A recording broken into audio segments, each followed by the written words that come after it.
how to turn off public comments on Instagram stories. Hey everyone, welcome back to the channel. If you are tired of unwanted comments on Instagram stories, you're in the right place. Today I'm going to show you how to turn off public comments on your Instagram stories in just a few simple steps. But before that, don't forget to hit the subscribe button.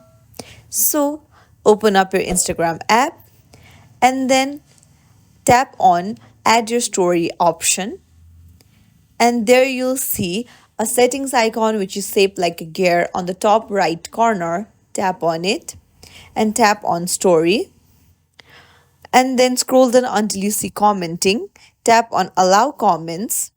So here you can choose what to do. So you can just turn it off, and now people won't be able to publicly comment on your Instagram stories.